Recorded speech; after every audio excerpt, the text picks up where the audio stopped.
Hi, my name is Greg Henry. I work at the store 324. I've been with the company 20 years, and I have a question to ask you.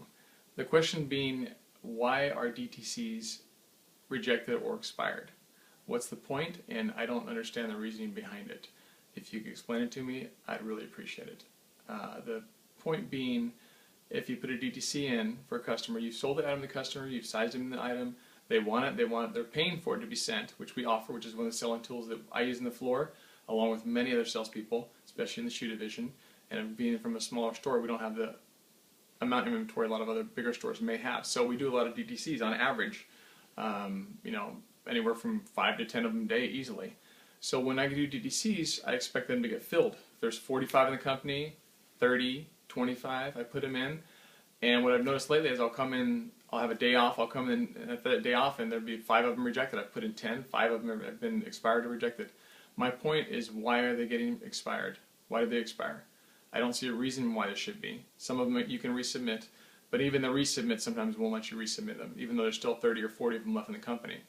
So my point is, I have to end up calling the customer, asking the customer for their credit card again, which to me that builds a lack of trust with myself and the customer. Well, the customer, not me, but they're not gonna just give me the card, especially if I don't know the customer, I haven't helped them before.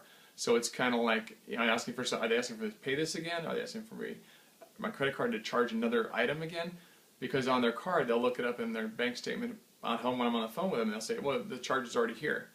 And I can explain to them, tell them blue in the face, well, it's pending charge, you're not being charged, but because they got rejected, I have to resubmit the whole thing again. And they don't understand that, which I don't expect them to, and I don't think they need to. So it goes back to, why are they why do they get expired or rejected?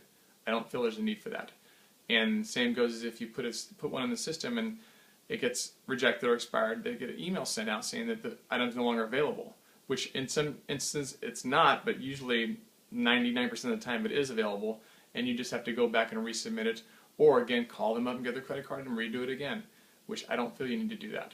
And in times before, if it's on a store, you were able to go call someone else to fill the item, but now you can't do that. You have to wait till the store that it's on, and then if they don't fill it, you have to end up calling them up, and it's usually, we'll let the system work for you, it'll get filled.